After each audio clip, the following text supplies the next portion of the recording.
All right, why don't we just go ahead and get started? My name is Dr. Faisal Sami, CEO of Chicago Telerad, and I want to introduce our administrative staff here.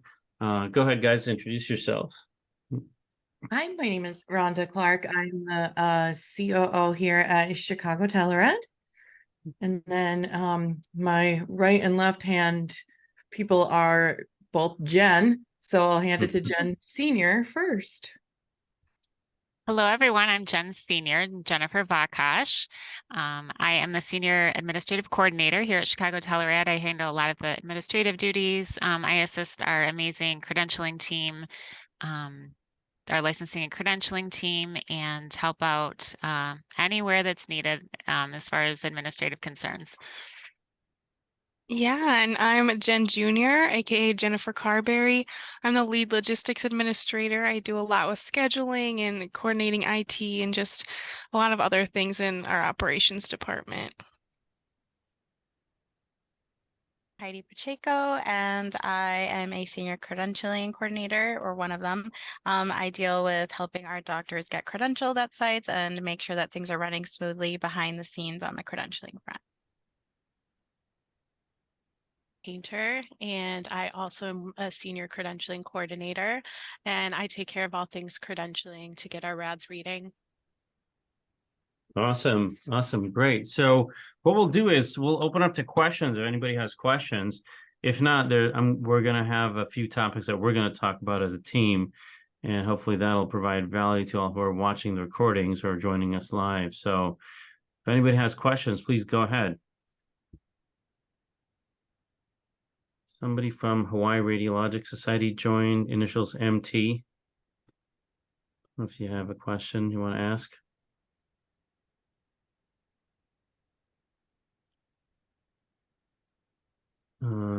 Okay, and then Tushar and Summer, if you have anything, let us know. And Tushar, I had to step away for just a second. Oh, got it. Okay. So I'll ask a question. So maybe let's tell everybody about maybe a difficult situation that we came across in teleradiology and how we handle that. So any one of us can pose, like, just share an example of something that was, we got caught off guard or that was surprising to us, and then how do we handle it? What was the solution? What do we do?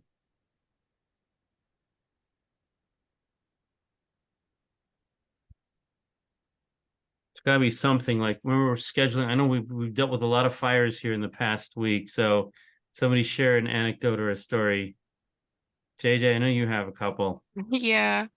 Go ahead. Yeah, there's been a lot of firefighting with the schedule.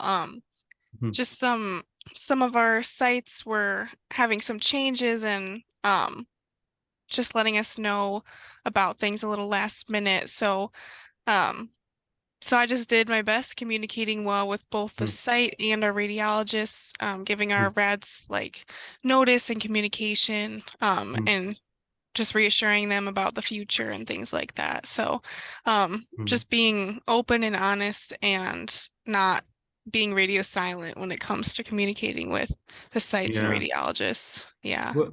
How do you handle a situation when, let's say, a site needs hours and the radiologist isn't able to deliver those hours? Like, what's your communication like with the site? What do you tell them?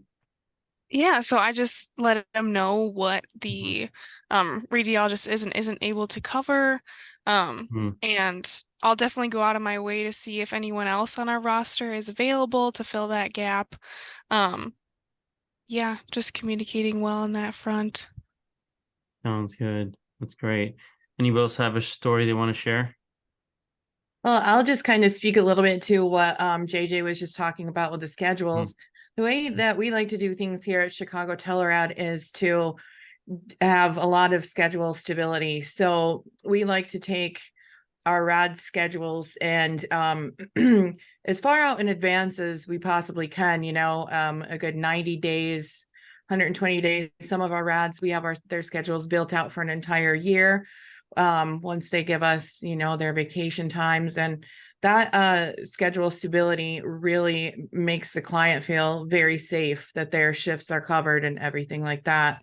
Now, there are times when our rads aren't covering that the hospital does have a need. And that's a little bit what JJ was talking about, where she'll offer up some extra shifts if any of our rads are able to do them, you know, they fill in. And that also, again, builds a great relationship with the client, keeps them happy, shows that we're able to and willing to go out of our way and above and beyond to provide really, really good care and coverage, so that, you know, if other radiologists from wherever that they have are working for them happen to fall through, we really try to come through in a pinch for them. So yeah. Yeah, I think there's been multiple instances of where our radiologists have stepped up to the plate and like volunteered additional hours and done, you know, above and beyond, you know, what's required and necessary. I think clients appreciate that as well. Then they'll come to us first to offer when there's a shift open, since yeah, usually we're available to help them. So yeah. Yeah, I think absolutely. Yeah. I think communication is a big part of that. We're really big on communication in all of our departments, with operations and scheduling, but also with licensing and credentialing as well. We create chats for all of our radiologists and all of our clients, and we're all included in those chats so that, you know, anybody who has any question any hour of the day, they're going to get an answer within, depending on the time of day, they could get it within minutes, they could get it within an hour, but that's within an hour is kind of a long a long stretch, but we're really big on communication, and we respond very quickly when anyone that we work with has a need. And I just want to say one thing about that too, is one of the things that's also really great about our practice is that we really value our rads and our relationships with our rads. So they're not just, you know, numbers, like we've got thousands of rads working for us and I don't know one from the other. It's not like that at all. You know, it's even as we still are growing and, you know, continue to grow, we all still are really, really on like a very personal level with our radiologists. And, you know, we joke around with them. We get to know them, you know, wish them happy birthday. It's really, really great. So we provide really good care on all fronts, whether it's operational support, IT support, our amazing credentialing team, some of which you see here. Others are busy doing their credentialing work. So, but yeah, and our rads really enjoy the care that we provide for them. That's great. We've had a few new people join us. Anybody have any questions? I see Dr. Aditya Viras joined. Do you have a question for us? We're all here. Hi, I'm Dr. Samar. And welcome back. I am come back. Okay, I want Dr. to ask Samar. you some question. Yes. Please go ahead. Yeah. I know that the teleradiology must finish your radiology board, American board. Is there any board like the FRCR online, or must be trained within the USA? Yeah, so yeah, you must, to work in the United States, you have to have been trained in the United States, pass the USMLE exam, get board certified, and get US medical licenses to work here in the United States. That's correct. Yeah. Yes. Yeah. The fellowship for I don't know the exact year, how many years for the fellowship? You're talking about the fifth pathway. So typically that's going to be 4 fellowships if you want to do fifth pathway. And we've had a fair number of fifth pathway radiologists approach us who are nearing the end of their term and then are getting a visa to stay permanently. So I know we've had some radiologists who've been here many years who did the fifth pathway. So I know it's available still. I've talked to a few rads who are doing it. Okay. Yeah. Thank you. You're welcome. Yes. Yeah. Anybody else have a question?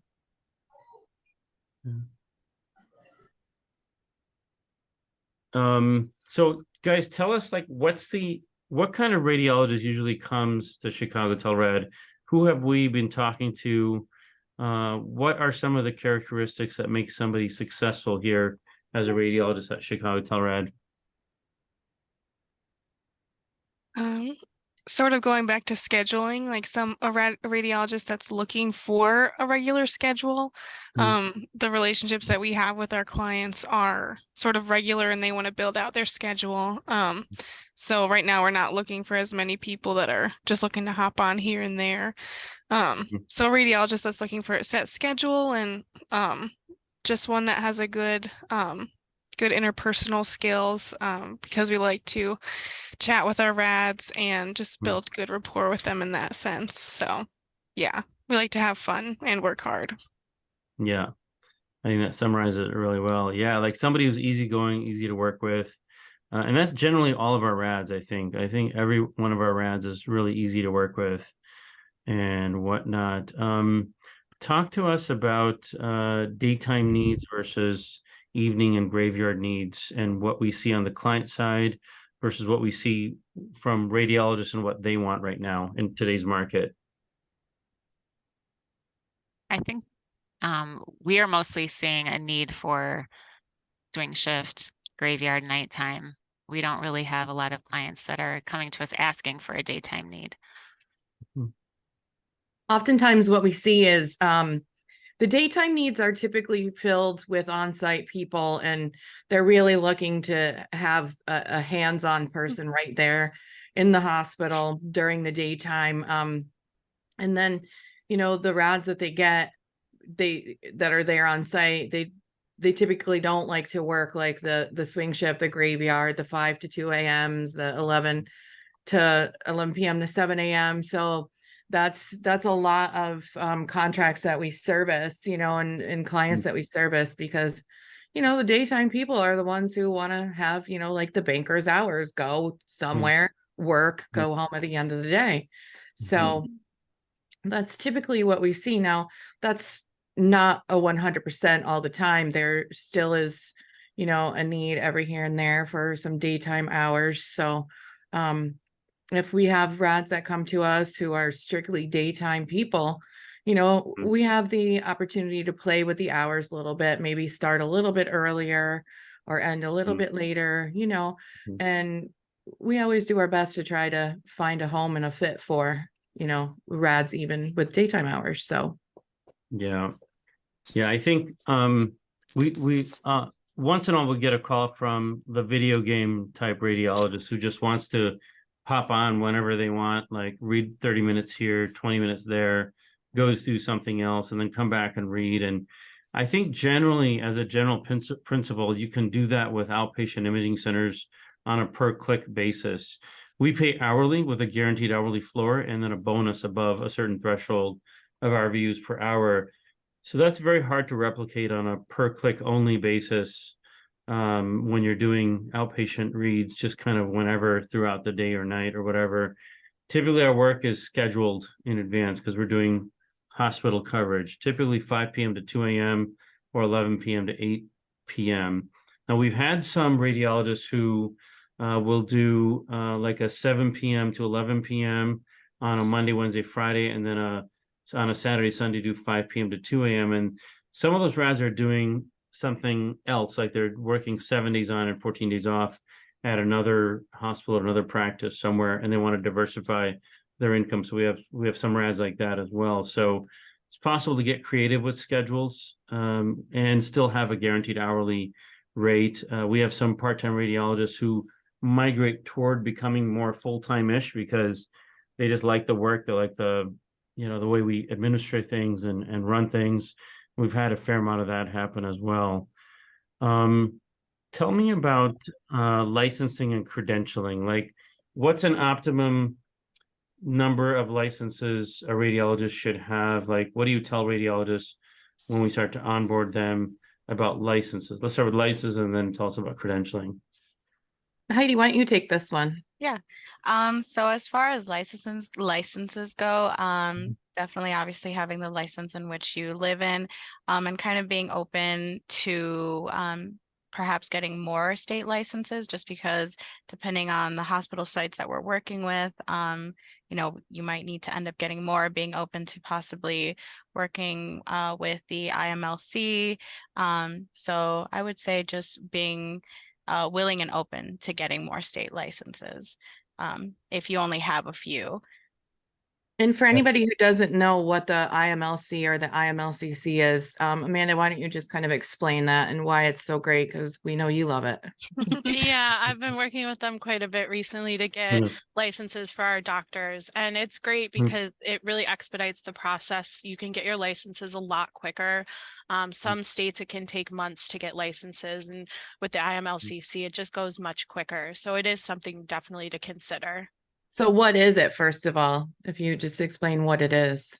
The Interstate Medical Licensure Compact, I think is the correct. Yeah. That's what it is. Yeah. So what does that mean though?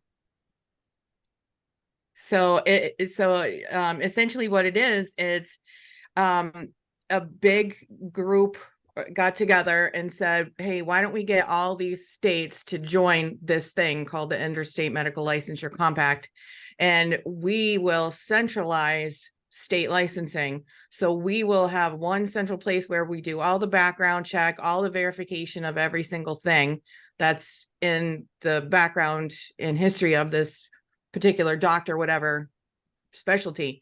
And so once we go through and do all of our vetting and all of the qualifications on them, we're going to issue them a letter of qualification.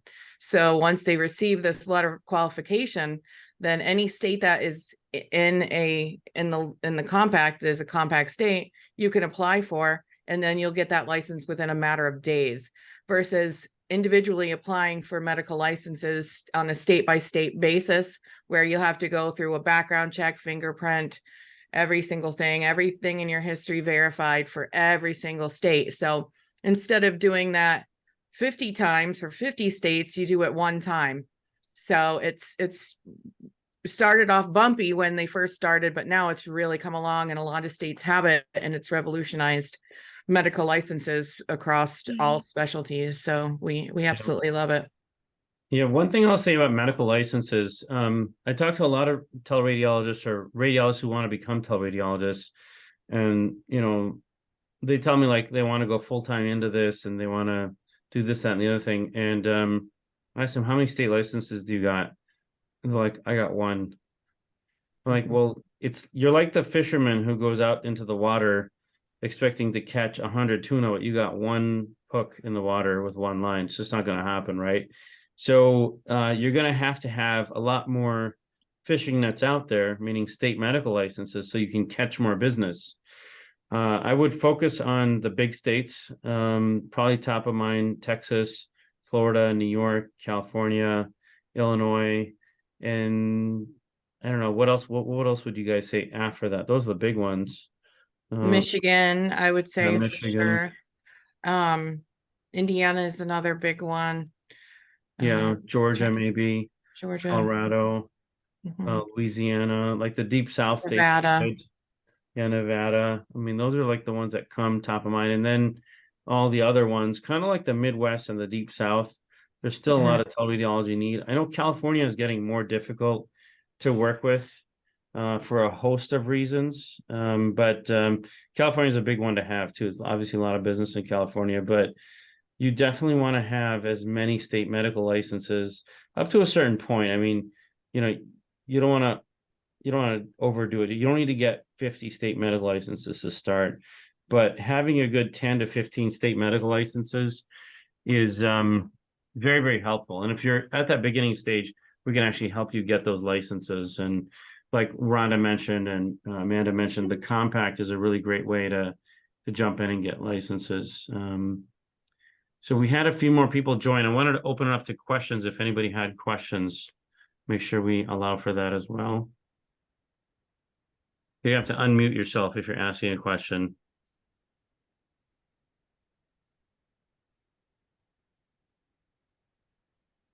No questions. Okay. Well, let's keep going on. So we talked about licensing. So what about credentialing? What do you guys see on the credentialing side? Like, give me an easy credentialing process and then give me a horror story of what you've seen. I would say a good credentialing process.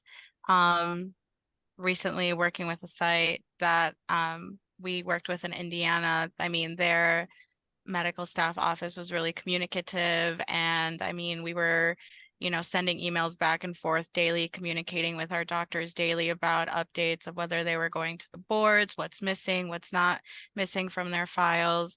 I mean, we were able to get doctors' credentials there in, I think, like a month. You know, so that was a very expedited big process here. I mean, we were all in the zone working here, but they were really easy and nice site to work with. You know, I'm sure Amanda can take it away with a horror story of a site. Or we probably all know which site she's going to talk about. There was a site in, well, I don't know if I should say where it was, but there was a site that that really required a different type of peer reference that was a little bit more difficult to obtain, and they weren't as communicative as Heidi mentioned Indiana was, so it was a little bit more difficult to work with them, but we still get through it no matter what. I mean, we got to do what we got to do to get it done, so we did, and everything worked out. But one thing I was going to mention about credentialing is when you first sign on with us, one of the most important key parts is to get us your credentialing items as fast as possible. Yes. The sooner you get it to us, the sooner we can get you credentialed with sites and get you reading, which is obviously the most important part. So that was something I was going to mention about credentialing.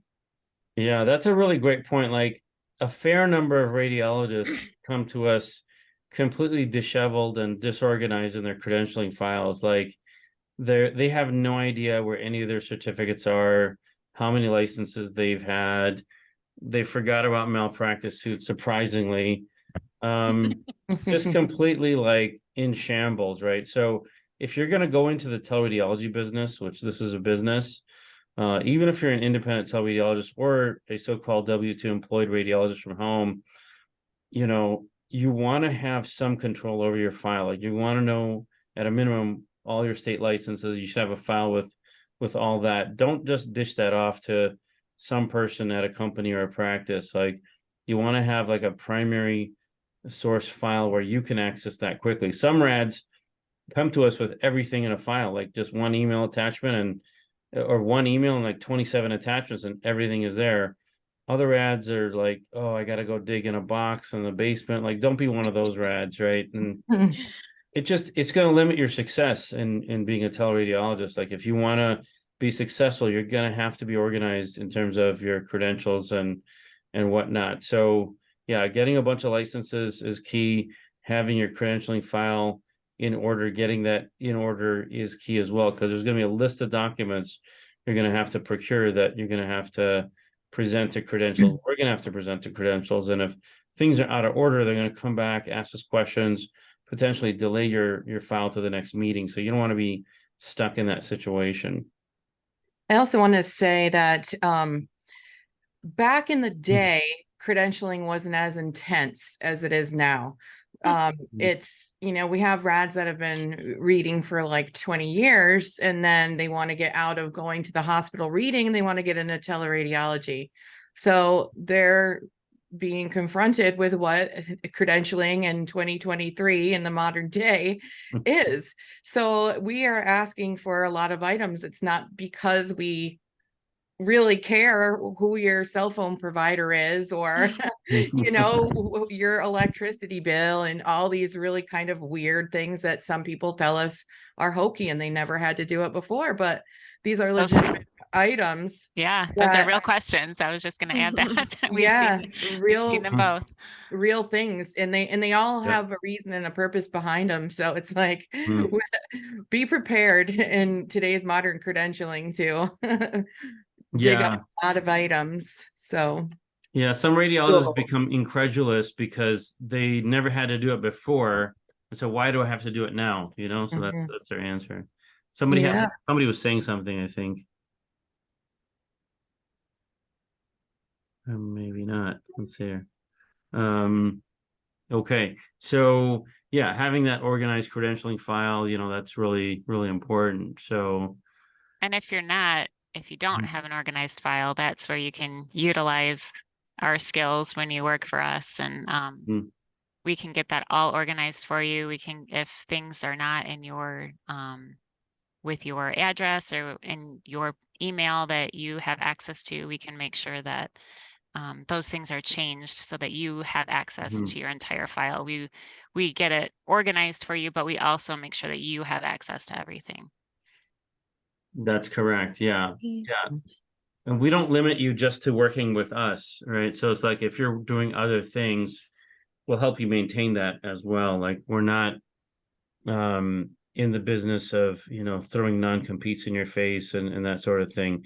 As long as you don't steal our clients. I mean, we work congruently with whatever other work you have, especially with our scribes. Like our scribes are able to manage not only your existing business, but manage the work that we would give you as well. So a lot of options. We're about independent teleradiology and enabling you to become better at what you're doing, and then also do more of what you're doing in the same amount of time, but do it with a high amount of quality. So it's kind of one of our goals and missions here. Yeah, and going back to sort of what Jen Senior was talking about, like about putting like your accounts back under your name and your email, like we help our rads get back to sort of being an independent radiologist themselves. Like we'll be like, oh, Dr. So and so, like you've asked us to renew the state license, so we're going to go do that, but there's this random person's email from this old like locums company that you haven't worked for. Like, why do they have access? What are they up to? So like Jen said, we'll help get that sorted out so that it's all you. We don't transfer it to us, we transfer it to your name and your information, so that you're in control of your own file and your own information. Yeah. Yeah. Yeah. That's absolutely Great correct. point. Let's talk about malpractice history and how we deal with that in terms of radiology, teleradiology credentialing.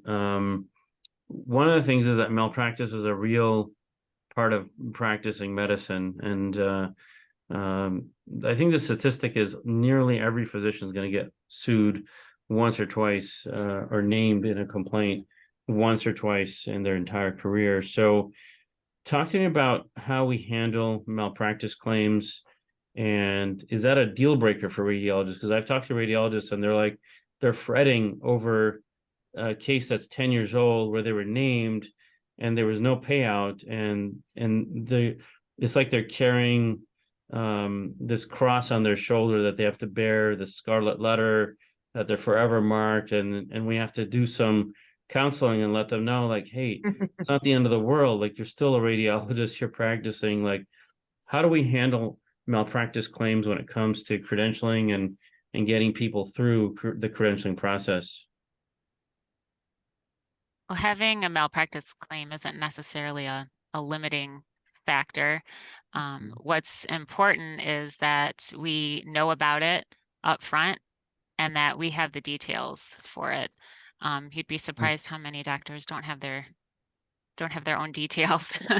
Yeah. So that causes us to we have to do a little bit of investigation at that point. But the most important thing is to know up front, because we have had sites come back with us and inform us of a claim that we never knew about. So that just makes the radiologist look like he's trying to hide something.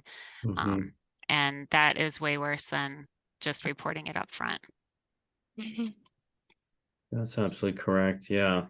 Yeah. If you have a claim, the thing is you want to make sure you disclose that up front, make it transparent, the detail, because it's public information. They're going to find it, right? It's not going to be hidden. So even if it was dismissed, like you wanted to disclose up front that you were named and then it was dismissed and so on and so forth. So what about getting through hospital credentials? Like how do emergency temps work, and how do they, what's a clean file, and how does that work with emergency temps and versus an unclean file, and what does that mean?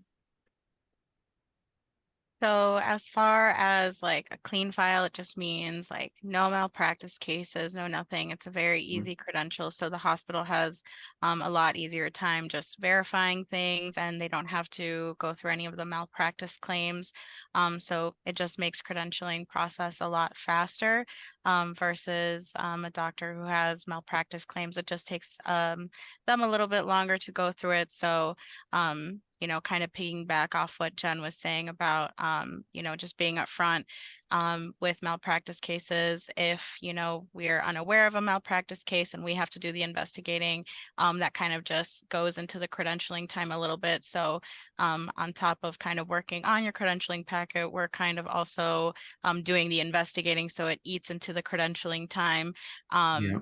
So the more upfront you are, you know, the faster credentialing process goes, especially if the hospital sites are aware of it upfront instead of them coming back to us and saying, oh, hey, there's a malpractice claim on this insurance. And now we have to go, you know, run claim, loss claim, and then loss runs and everything like that. So all that fun stuff. So if you have a clean file and it's a site where they're in dire straits and they need our help like immediately, they will go through your file and, you know, verify no claims, and they'll be able to issue temp privileges. So the temps can only go to people who have clean files, no claims at all. And not only just no claims, nothing in your background check. You know, even if it's a speeding ticket that you got that was paid a big fine, you had to go to stand before the judge, you know, big deal, whatever, speeding, nobody got injured, still need to disclose it. But a clean file will be able to get temp privileges if temps are being offered. Unfortunately, the an unclean file, meaning a malpractice case in the history or something, you had some misdemeanor when you were 18 years old or something, they just put it through a more rigorous process, and you know, they won't issue temp privileges for that, which is not a big deal. The privileges come through. I mean, we've yet to have one of our rads not receive privileges, but then, you know, we haven't had rads who have done anything like egregious in their malpractice claims either. So I'll definitely say that, but everything is doable, some faster than others, but the bottom line is we can pretty much get you your privileges. So yeah, I'd also say, like what Rhonda touched on, like if you have anything in your background, I think we had a doctor who had an arrest record that was quote unquote expunged, and they thought it was completely gone and they didn't have to disclose it, but the hospital came back and found it, and he had to do a lot of explaining, and that doctor actually we didn't wind up working with. We terminated everything because there's some other things that we found out. But yeah, be really careful. I think, you know, if you've got stuff in your background, if you've got dirty laundry, I mean, you're gonna have to, you know, open the chute to get it examined. So it's gonna come out. So, you know, might as well just be honest and candid and get it, you know, taken care of up front, because yeah, if it has to come out in a credentials committee meeting, they're just wondering what else did you hide. So, but yeah, so okay, we'll open up for questions again. Nobody has any questions, huh? Hopefully people are listening. Yeah, I get a lot of comments, messages, phone calls on the recordings. Actually, people calling is like, that was an amazing session. So thank you guys for reaching back out to us after we put on these sessions. We hope to see you guys more live on the sessions themselves. What else? Rhonda, do you have any questions for us? Oh, Yeah. I don't know. Was there another Rhonda? You're the only one. Oh, Dr. Tushar, Patel has a Dr. question. Tushar Patel has a question. Go ahead, Yeah, Tushar. you can speak up. You don't have to message in the chat. You can just interrupt us too at any time. Yeah, go ahead and interrupt. Just unmute. All right, interrupt. thanks. Yeah, go ahead. Sure. Hopefully you can hear me. Sometimes I'm on We my hear you. Yeah, we hear you good. Yeah. Yeah, we hear you. Yeah, sorry, I've been in and out of the meeting, dealing with some scanner issues. But the question is, what sort of equipment, you know, because I don't have any in my house, do I need to purchase to be a first-time, question. tele person? Yeah, great question. So there's two routes to go on it. Some of our clients have web-based packs where you don't need to where they don't send you a workstation. So we can show you what workstation to purchase from Amazon or Best Buy. They're usually about $1,000. You want to have just a fair amount of RAM on it. And then if you have monitors, then we'll show you which KVM switch to buy from Amazon. They're inexpensive. You can use the same monitors and just switch between workstations. So the other avenue is that some of our clients have to send out a workstation, but typically we'll just send a box, and then you can use a KVM switch with any existing monitors. If you need to have monitors, we actually do a session on workstation design, and I use 55-inch screens, and I'll just show you. I'm just going to turn my screen here. I did this last time as well. If you look at that's my workstation right there. You see 4 55-inch screens, and as you see a chair there and an ottoman. So I'm leaning back in the zero gravity position, and I'm reading off of those screens. Maybe next time what we'll do is we'll have cases up there, or at least images up there, so you can see what that looks like. But very clean setup. And again, I use scribes, or when I'm reading, I use scribes, and no voice recognition.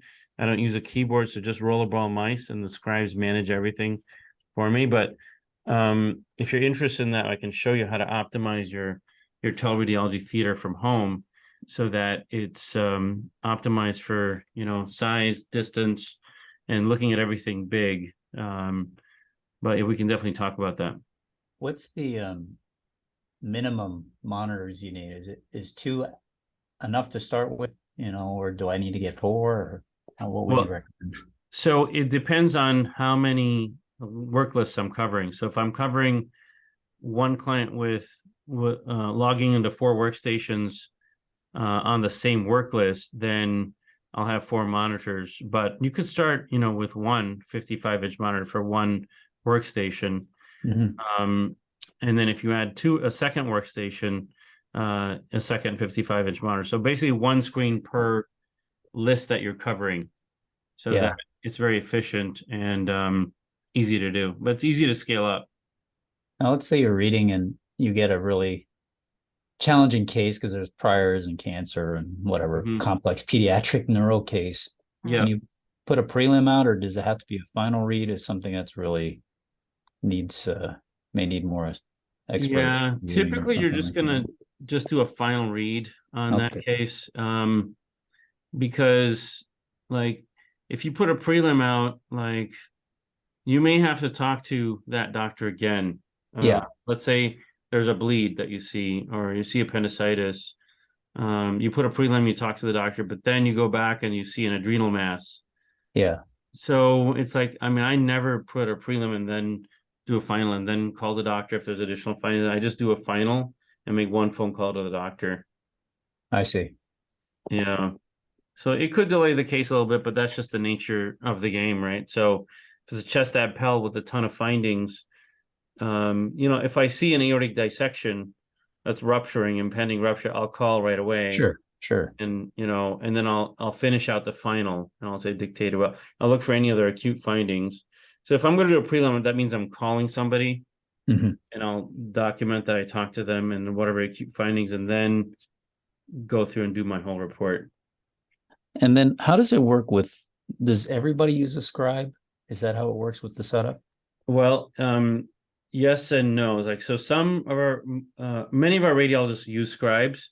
Some of our radiologists just do it the old-fashioned way. They're just wired, they're just hardwired to not be able to change, and so they can't get out of using a dictaphone and their macros and darting their eyes in between the images and the report. But the ones who start using scribes immediately start seeing an increase in quality and productivity and efficiency, and they never go back to using a dictaphone and doing it the old way. So I would highly, highly encourage the use of scribes, because they're just going to make you much more efficient. And it seems like we talked about scribes with nearly every radiologist, and I've been using scribes for the past 6 years, and I don't think there's anything out there that makes us more efficient than the use of scribes. AI doesn't even come close, by the way. Everybody's hyping AI. I think AI is another tool on the tool belt that can add efficiency, but it's not going to take the place of a scribe or a radiologist. And how does it work with the training of the scribes? Because, you know, in my practice, I have my own templates, but I don't think they're going to be appropriate for this ER work. Can you provide templates, or are the scribes trained? You know, say I have no templates that are, you know, in your system.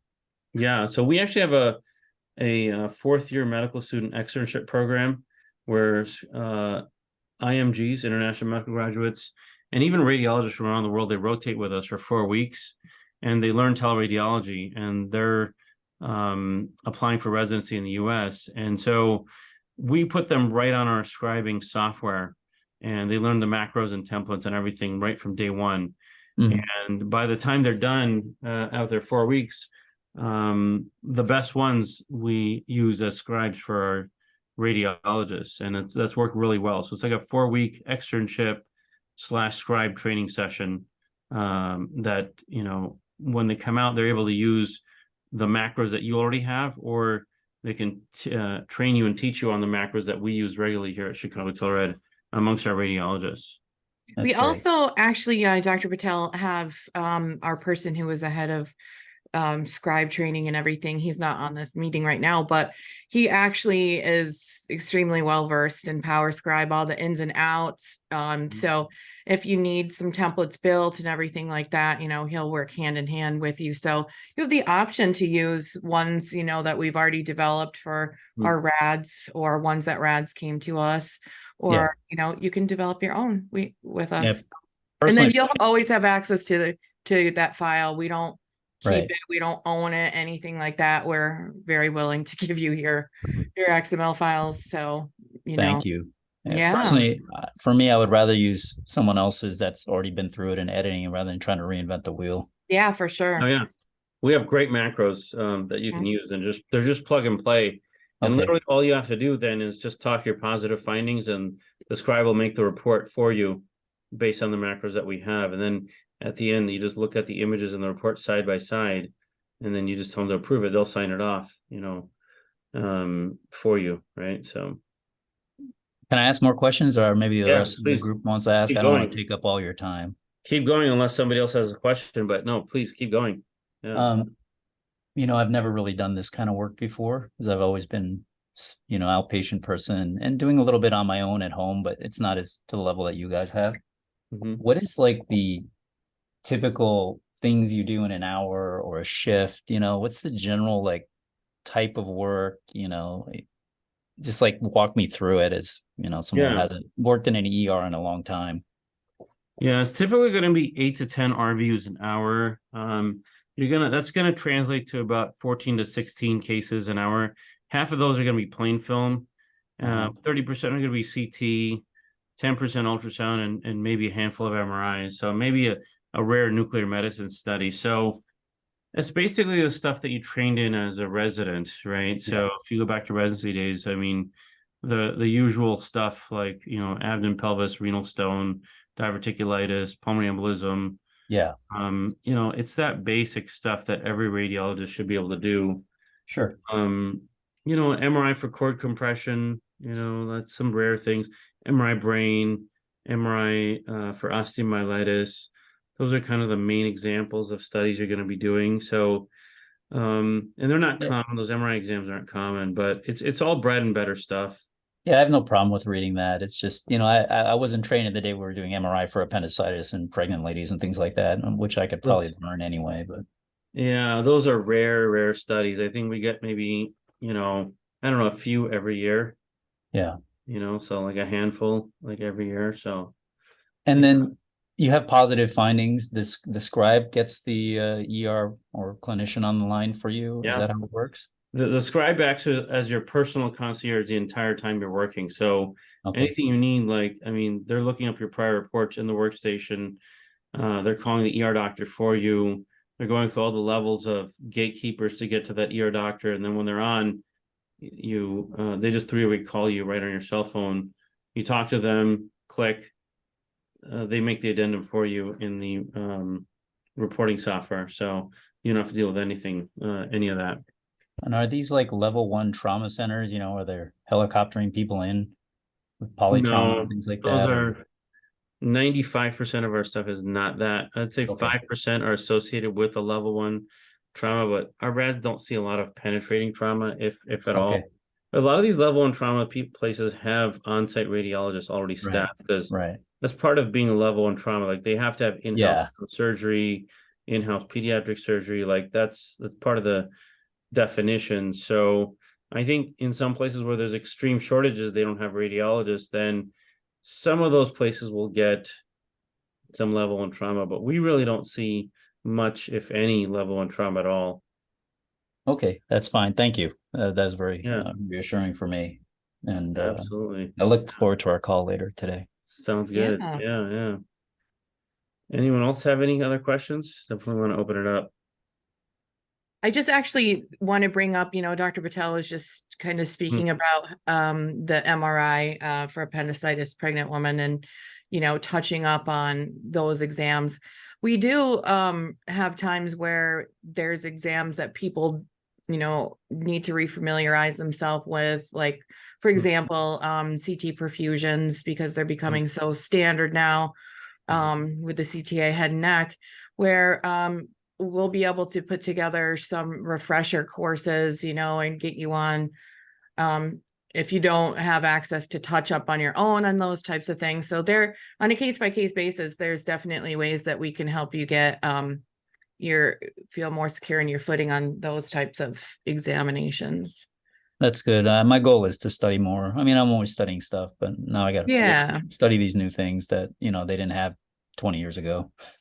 Yeah, and I think that's great, your willingness to be able to touch up on those things, because there are some rads who will just completely shy away from it and just say, nope, I don't do it. I'm not going to learn it.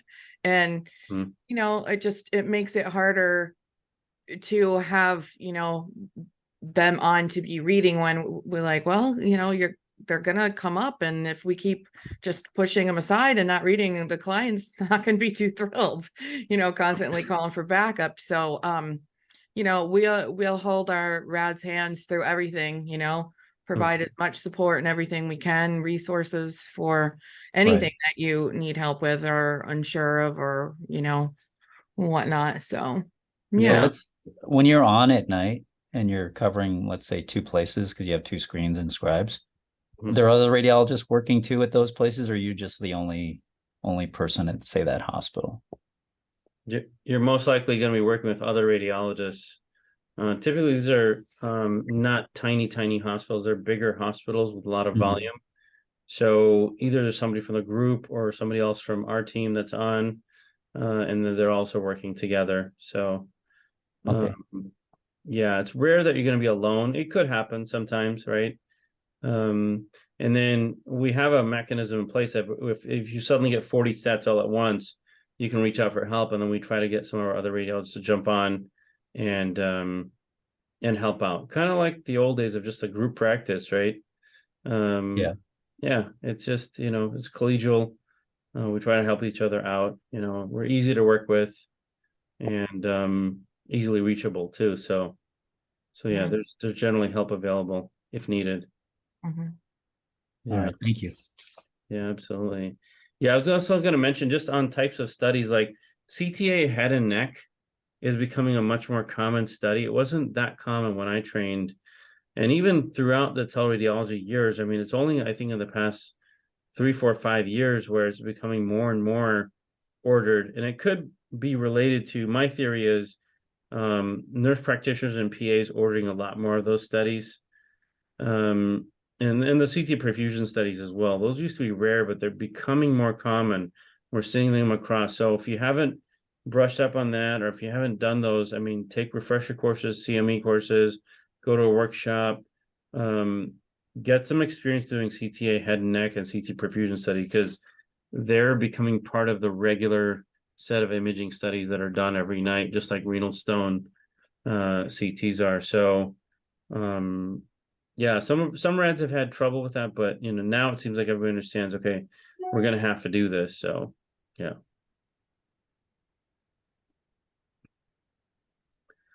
what else? Any other questions people have? We still have 10 minutes left. So any other questions anybody wants to ask? I have another question.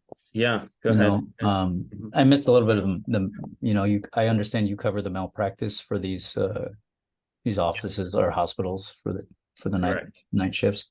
That's correct. Let's say I already, I'm independent right now and I have my own malpractice and I've been paying it, through my corporation for years. But that's because I work here and then I have maybe another side gig, radiology gig at night or something like that. Yeah. How would I work that? What do I do with the other telerad that I'm covering? It's like only an hour a night or something, but some local stuff. That's tricky.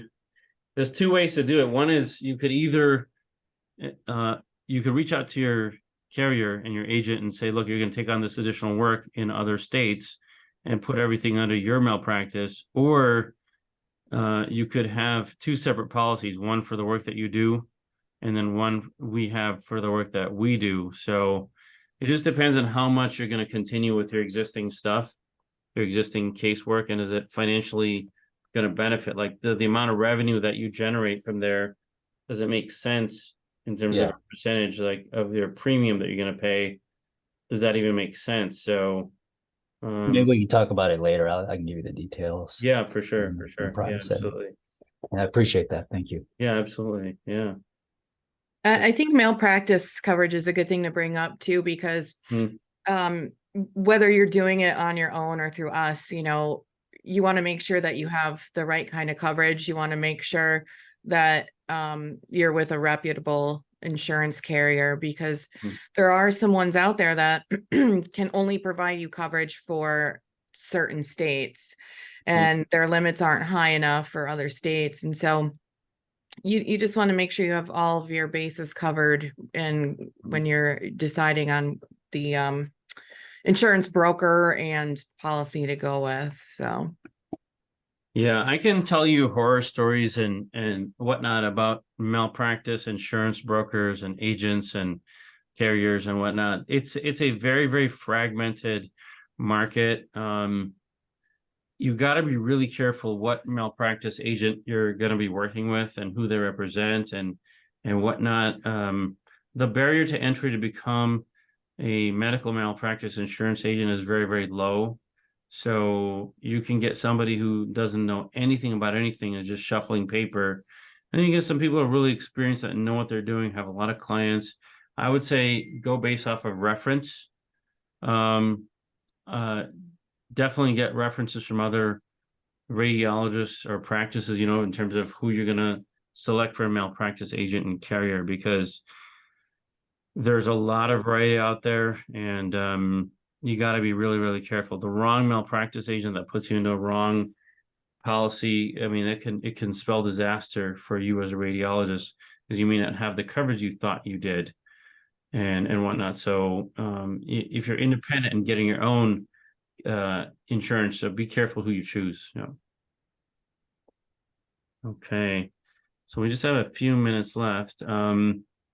Yeah, what else can we talk about? Any other parting thoughts from the team here?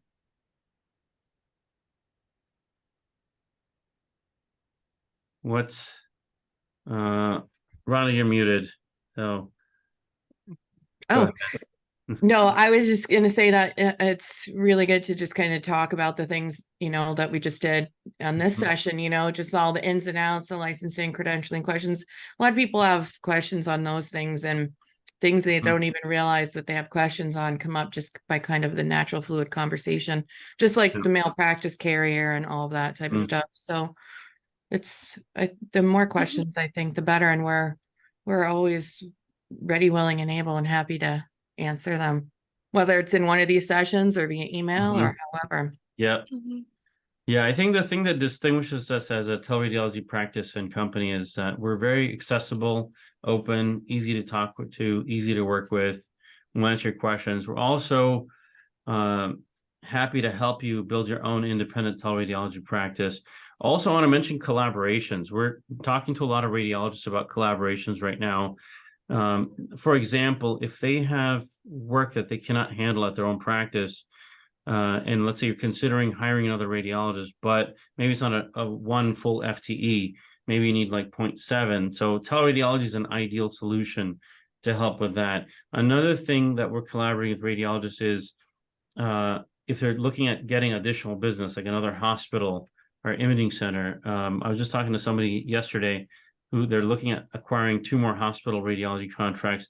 They can't do it on their own because they're a group of 8, but they need a group of 16 to be able to do it. So we're going to help them to devise that strategy. Also working with your radiology departments in terms of scheduling operations, just general meetings. We do a lot of meetings with hospital radiology departments, management teams, administrative teams. So we have a lot of expertise managing radiology and teleradiology schedules, getting really granular in terms of what kind of needs do you really have, and making sure the equivalent number of FTEs are on, equivalent to the volume that you have, and you're not overstaffed or understaffed, and so forth. So we can work with you hand in glove as a radiology department, as a radiology practice, if you're an independent teleradiologist. So we're open to those collaborations. The collaborations we've done so far have been really, really good. And reach out to us if you're interested in doing that.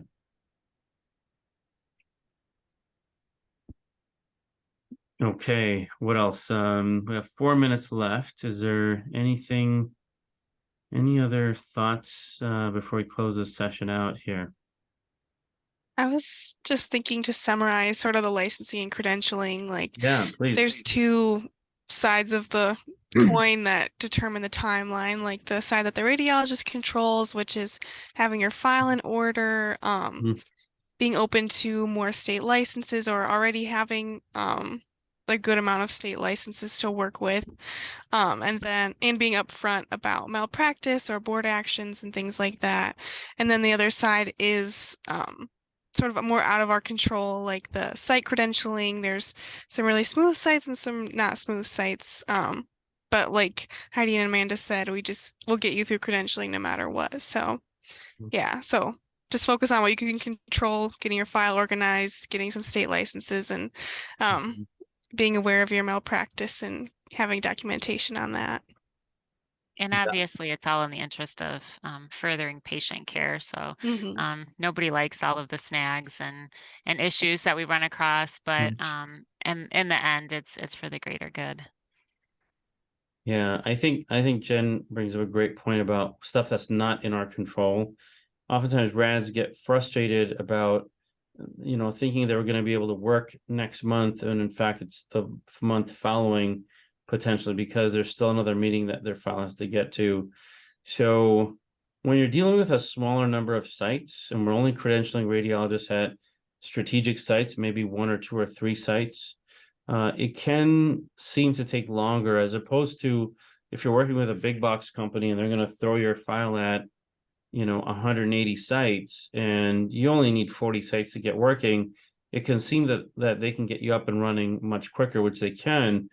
But you're going to have to, you go through a lot more sites to get up and running, and your file has to go to a lot more places. So keep that in mind. Like sometimes it takes a little bit longer because your file's only going to go to a smaller number of sites to get credentials. Some sites are easy, sometimes they're difficult.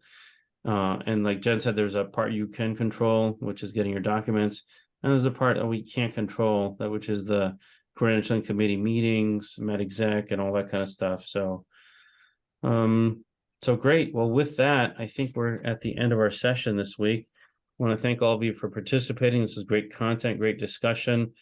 If you're watching this as a recorded session and you enjoyed this, definitely hit like and subscribe to our YouTube channel, and reach out to us with questions. We're happy to talk and get to know you and help further your career as an independent teleradiologist. Thanks for joining. Right. Okay. Yeah. Thanks for joining, guys. Thank Okay. you. Take care. All right. Bye-bye. Thanks. All right.